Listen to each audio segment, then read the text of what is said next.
And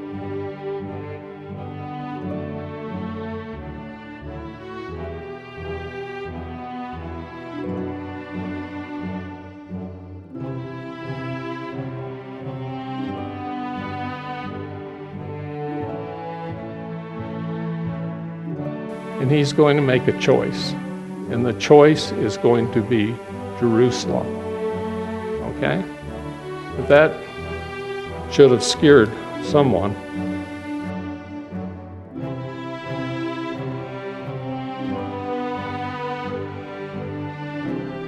Were they following God? No.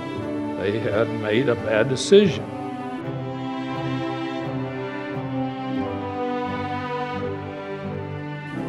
So it's a no-win no matter what.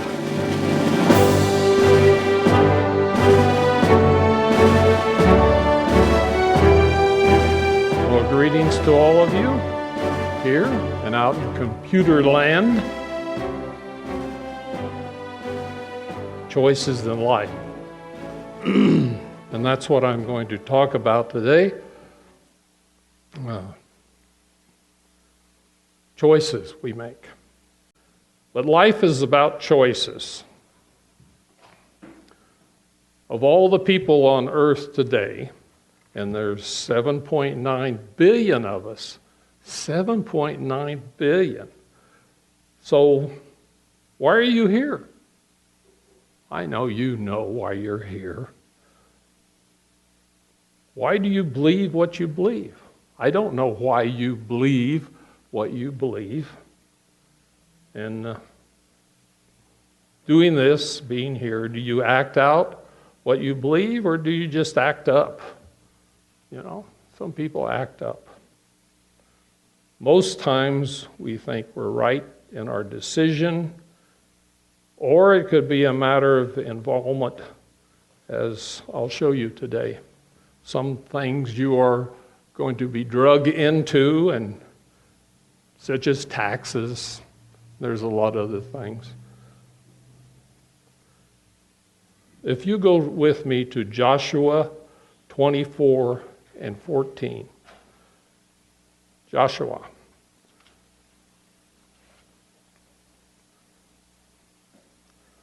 Now, stay with me today. I may slaughter a few words, but stay with me. In Joshua, it starts, now therefore, 24:14.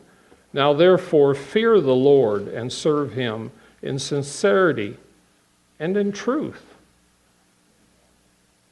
And put away the gods which your fathers served on the other side of the flood and in Egypt, and serve you the Lord. So he's telling all of Israel, wake up. And if it seems evil unto you to serve the Lord, choose you this day whom you will serve. And that's what we worked on with our board meeting today.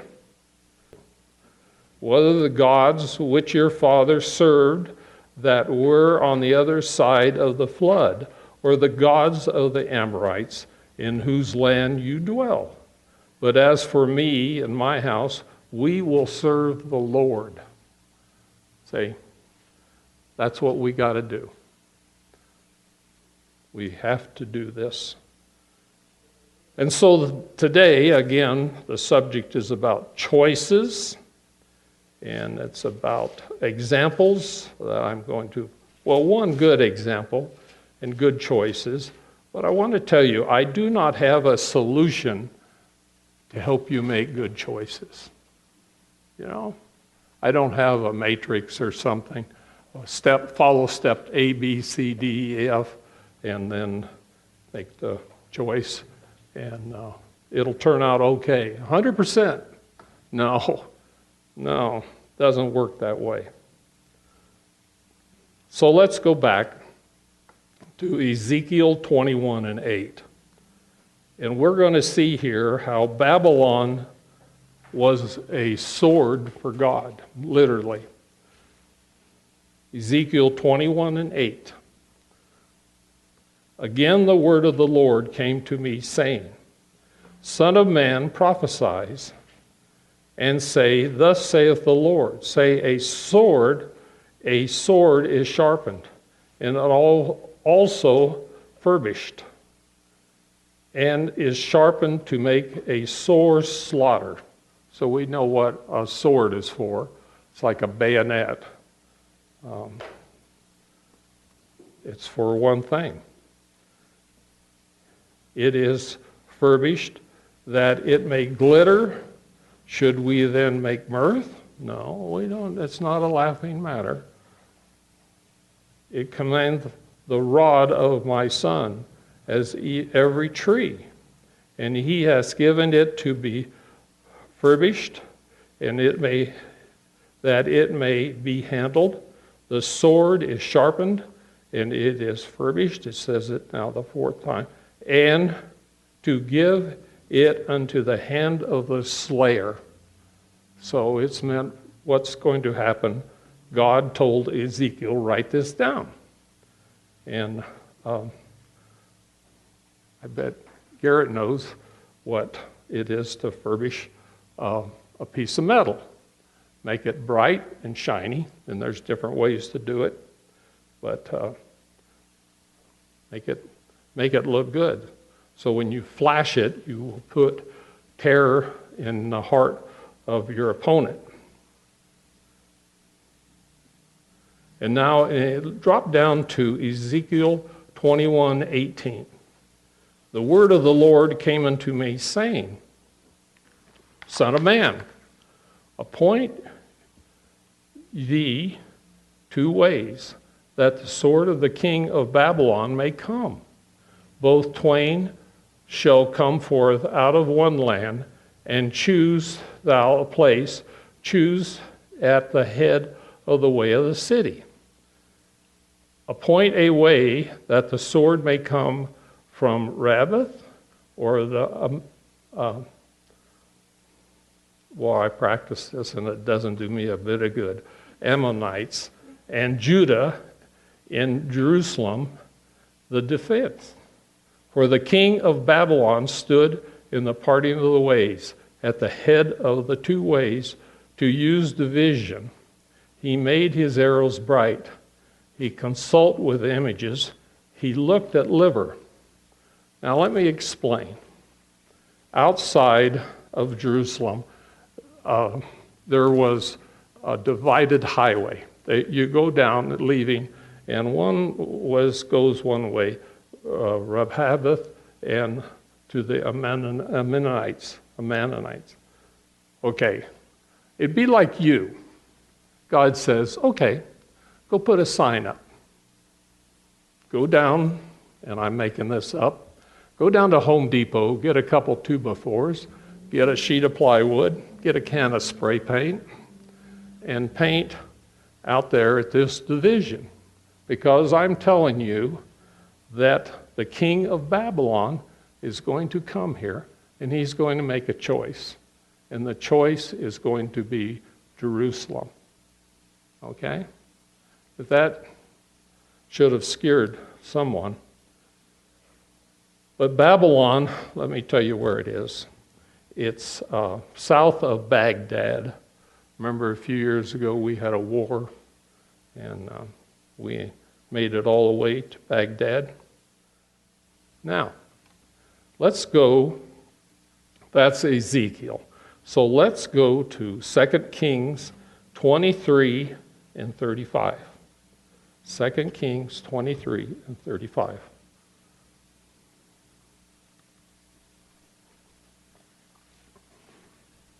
And Jehoiakim gave the silver and gold to Pharaoh, but he taxed the land to give money according to the commandment of Pharaoh. He extracted the silver and the gold of the people of the land, of everyone according to his taxation. So this is right before the king of Babylon came down. To give it to Pharaoh Neho. I guess that was his name. Jehoiakim was 25 years old when he began to reign. and he reigned 11 years in Jerusalem, and his mother's name was what, we'll just forget that, and go down to 2:37, and he did that which was, now, I made this bold, evil in the sight of the Lord. This guy was a bad king. Everything he did that was evil in the sight of the Lord, according to all that his fathers had done. So his father was the same way, and maybe grandfather. I couldn't go that far back. But it's interesting how this works. So that's 23, 2 Kings 23 and 37. Now, skip over or down to 2 Kings 24 and 1. Okay, so they're paying tribute to Egypt. And then 24 and 1, 2 Kings. In his days, Nebuchadnezzar, king of Babylon, came up. I told you about the sign. Ezekiel was told, go out and make this sign, put it up. And Jehoiakim became his servant 3 years. Then he turned and rebelled against him. So he rebelled against Nebuchadnezzar. And that was a stupid thing. And the Lord sent him against him, Jehoiakim, bands of Chaldees, and bands of Syrians, and bands of Moabites, and bands of the children of Ammon, and sent them against Judah to destroy it. So here they are sitting here with this bad king, and they're paying tribute, and you can't win. You can't. They can't, because the king and all his minions were what? Were they following God? No. They had made a bad decision. According to the word of the Lord, which he spoke by his servants and prophets. And then 2 Kings 24:3. Surely at the commandment of the Lord came upon Judah to remove them out of his sight for the sin of Manasseh, according to all he did. So he rebelled, Jehoiakim rebelled against Nebuchadnezzar. So it's a no-win no matter what.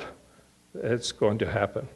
And these bands of people, Chaldeans, bands of Syrians, bands of Moabites, they were like renegades. They were large groups of people who would go to a section, a small city, and they would overtake it. And they would fight the Jews and the Israelites that were there and take everything, take the women, kill the men. It was terrible. See, just chaos was starting. Chaos. And you have to go back and read the research in some of these commentaries to figure this out. And also for the innocent blood that he shed. For he filled Jerusalem with innocent blood. Jehoiakim. What a lousy guy. It said then, this is important, which the Lord would not pardon. He said, I'm not forgiving him. That's it. I'm tired of it. I'm not going to put up with this guy anymore. And so that's what happened. Now the rest of the acts of Jehoiakim and all that he did, are they not written in the book of Chronicles and the kings of Judah? Yeah, I read some of that to you. So Jehoiakim slept with his fathers, and Jehoiachin, his son, reigned in his stead. So here we go again. Remember, father like son? And the king of Egypt came not again any more out of the land, for the king of Babylon had taken from the river of Egypt unto the Euphrates, and that's where this Marine I knew, they went right over and they crossed the Euphrates, and then they were on the way to Baghdad. So, a few years ago. all that pertained to the king of Egypt. Jehoiachin was 18 years old when he began to reign. And I got to tell you, when 18, I was not fully developed, and neither was this guy. And he reigned in Jerusalem 3 months, and his mother named her, 2 Kings 24:9. 2 Kings 24:9. There it is. I put this in bold. And he did that which was evil in the sight of the Lord, according to all that his father had done. He followed the same thing that his dad did. And he thought he could just have the high life and get away with it. But that's not what happens, and we'll see. At the time, the servants of Nebuchadnezzar, the king of Babylon, came up against Jerusalem, and the city was besieged. So they went up, they surrounded Jerusalem, and they're ready to attack. And remember, God wrote about it years before. That's why he said, sharpen the sword of the slayer. Here it comes, guys. And it did. Prophecy fulfilled. 2 Kings 24:11. And Nebuchadnezzar, the king of Babylon, came against the city, and his servants did besiege it. They say servants. It was a polished army, and they were brutal. But they took over. And Jehoiachin, the king of Judah, went out to the king of Babylon, he and his mother and his servants and his princes. It's funny that's written in there. What does it mean, his princes? It's like we have the Queen of England and her son Charles, and then all the princes and their house members. They're members of the royal family, but they have certain rights, and they are given land, and they are given royalty names, and they are trained, usually in the military. So, and it says, and his officers and the king of Babylon took him in the 8th year of his reign. So the king of Babylon moved in and took all of the royal family. They're now prisoners. And he carried out hence all the treasures of the house of the Lord, the treasures of the king's house, and cut in pieces all the vessels of gold, which Solomon, king of Israel, had made in the temple. Now all that of the Lord, as the Lord had said. And that's what prophesied, that they would fall. And that's exactly what happened. But you have to make choices that are good. Bad people make bad choices, and they don't seem to understand. And he carried away all Jerusalem. Now this is important.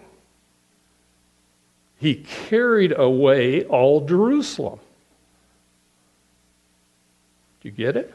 And all the princes and all the mighty men of valor, even the military, this guy took over and forced them.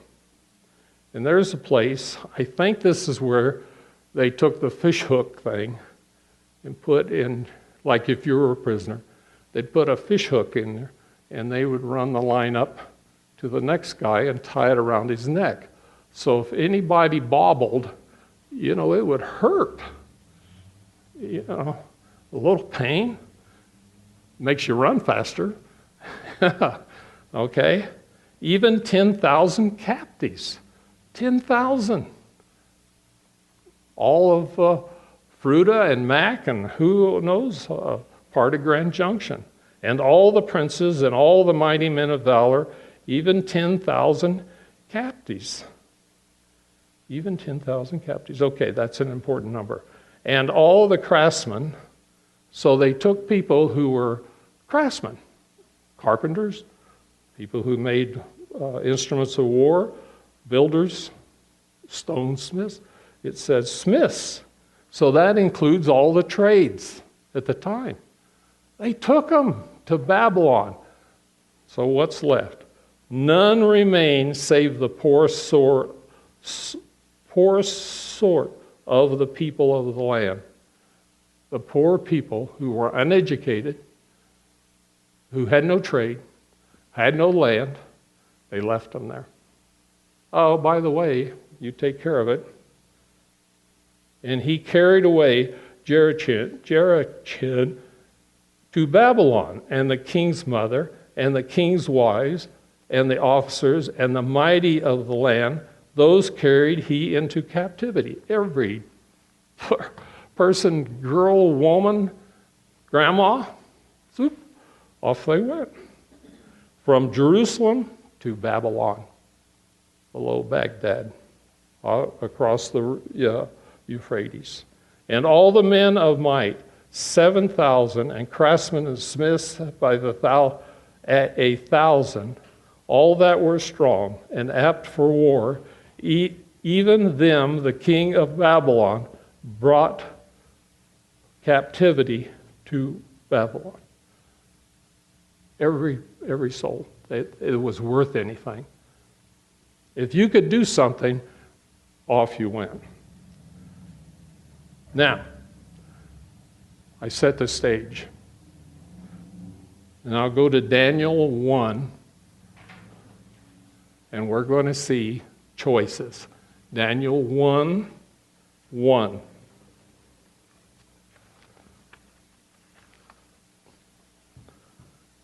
Excuse me.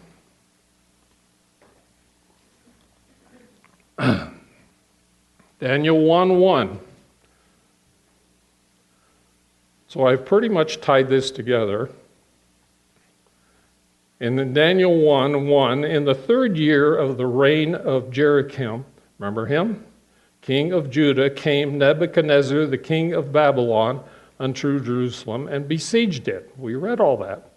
And the Lord gave Jehoiakim, king of Judah, into his hand, with part of the vessels of the house of God. Now, this is written by Daniel, okay? And there's some debate about that, but I think that's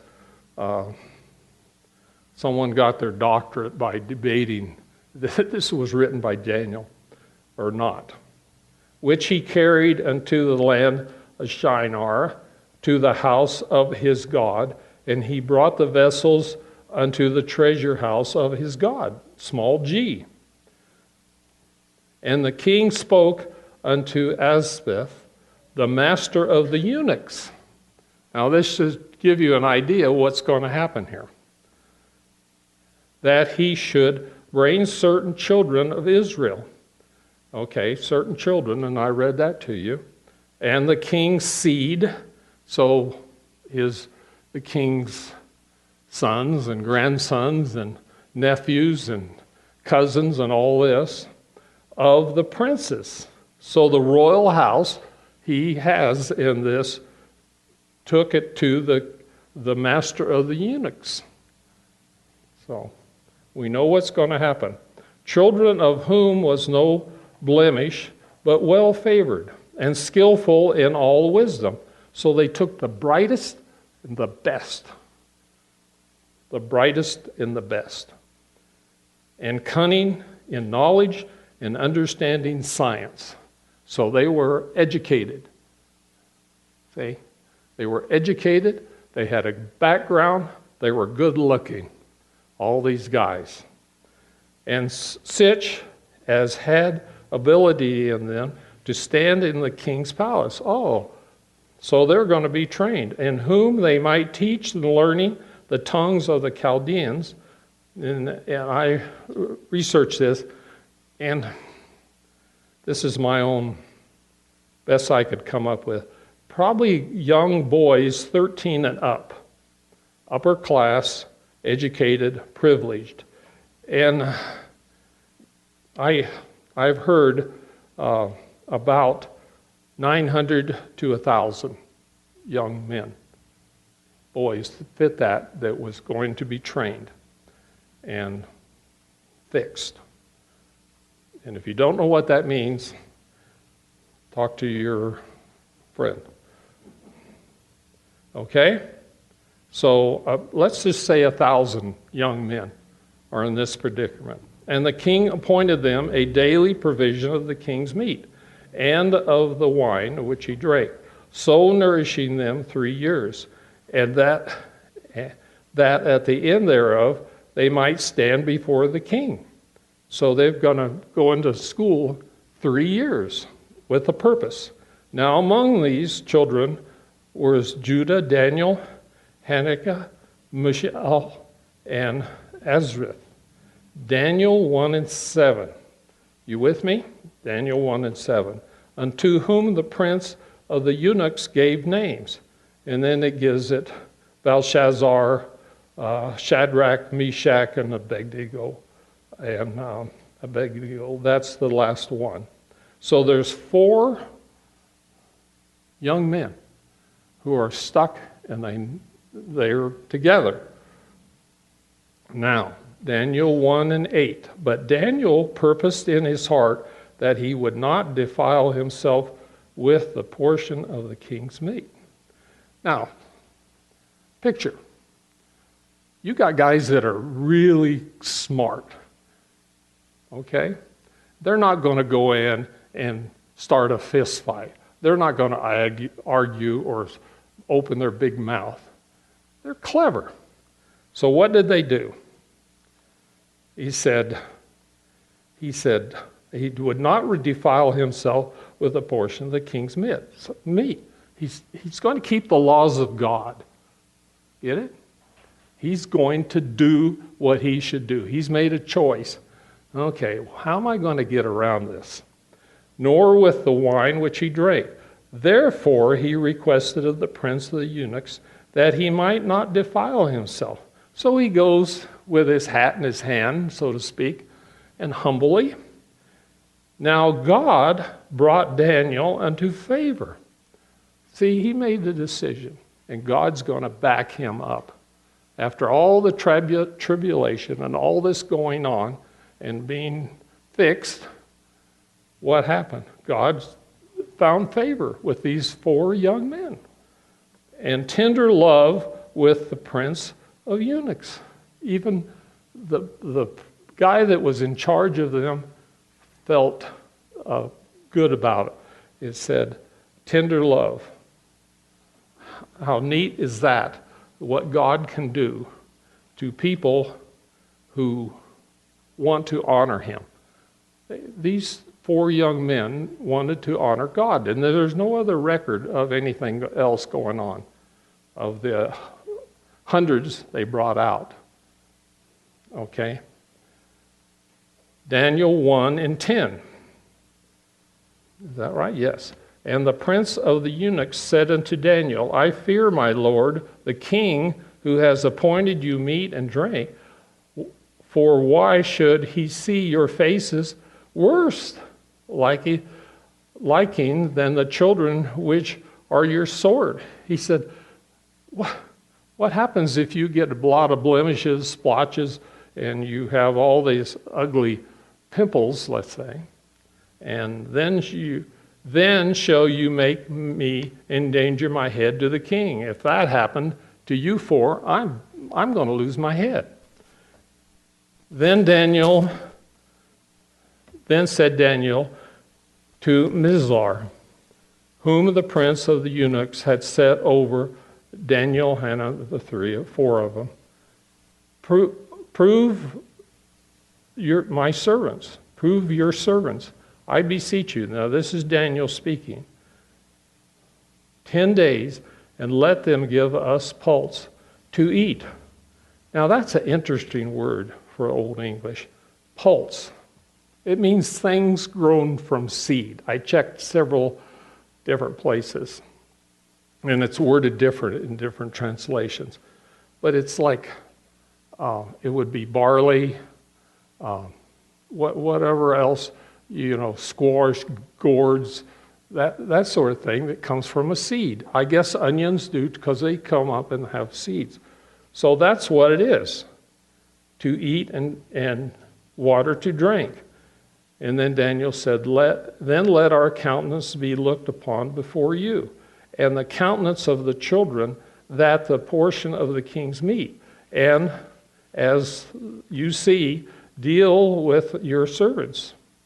So he consented to them in this matter, and provide them 10 days. Prove them 10 days. And at the end of 10 days, their countenance appeared fairer and fatter in flesh than all the children which did eat the portion of the king's meat. And there was an interesting comment about this. These people in the king's staff, if a person was a little chunky and a little overweight, well, they were looked upon, oh, that's a good, they're healthy, instead of lean and mean, like we try and portray today, which I'm not. I gave that up. But you see what I mean? That's why that's in there. It's just an interesting commentary. Thus Mizar took away the portion of their meat and the wine that they should drink, and gave them pulse. So he gave them vegetables. They grow from seed. As for these 4 children, God, see, capital G, gave them knowledge. What did God do for them? This is great, because they had made a choice.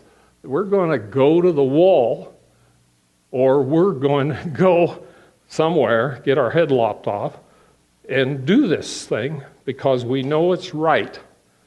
And the skill in all learning and wisdom. God gave them knowledge and the skill of all wisdom. And Daniel understood all visions and dreams. He could even interpret dreams. And where did that come from? God. Why?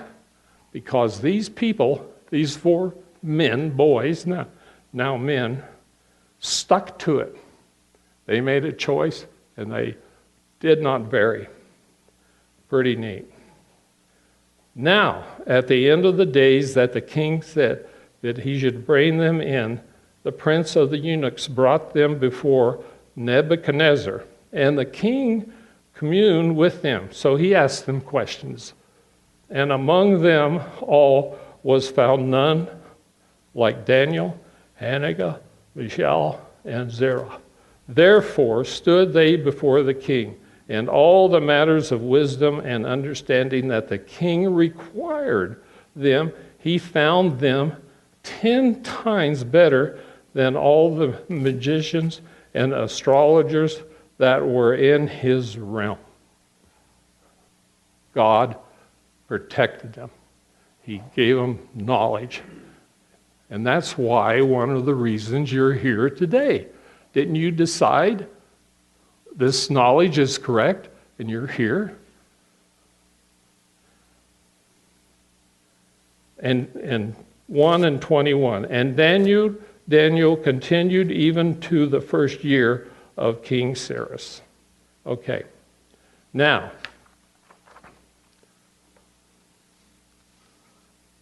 Daniel was given special knowledge and abilities, even revealing dreams. If you had a dream, he could figure it out for you. Nebuchadnezzar had 2 dreams, and it's in there. If you want to read Daniel, it's well known. The lion's den. I remember the lion's den in the furnace. I went for a while to Mormon church. Just was a little guy, but they talk about the lion's den and teach us that. What the lion's den? Remember, they threw them in there, and the lions, they just didn't touch them. Didn't touch them. Then they had visions of the ram and the goat. I think that was Nebuchadnezzar. The best thing, I think, was the angel Gabriel talked to Daniel. Remember, he came down, he had to fight, and he came down and did that, talked to Daniel. Wow. An angel, one of the senior angels of God, talked to Daniel. Why? Because he stuck to it.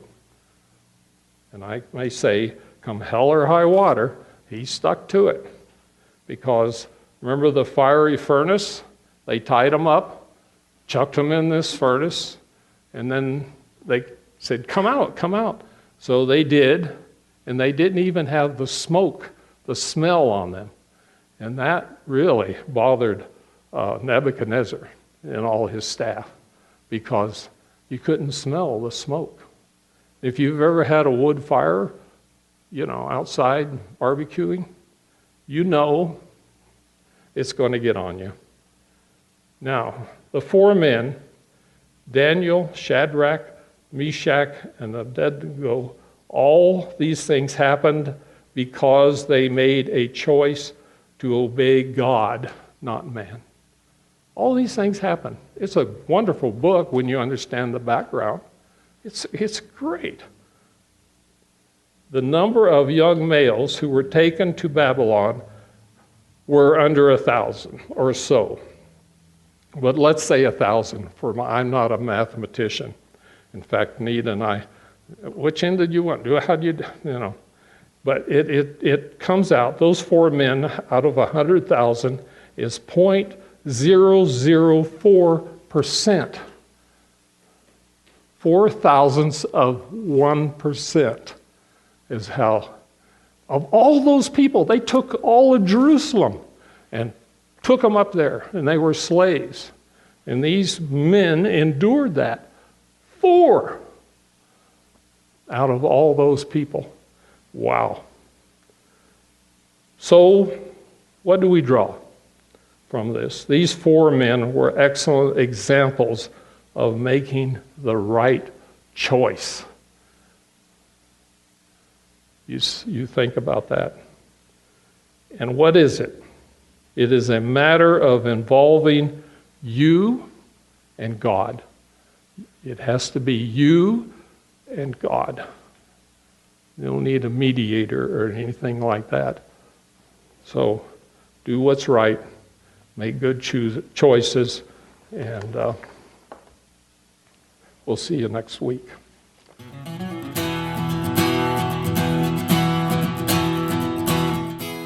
You have received this information based upon the Word of God.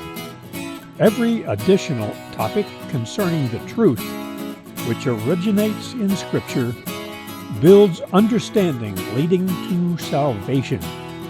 We hope you will personally review the Scriptures cited in this presentation. God will teach you if you ask Him. Until next time, good day.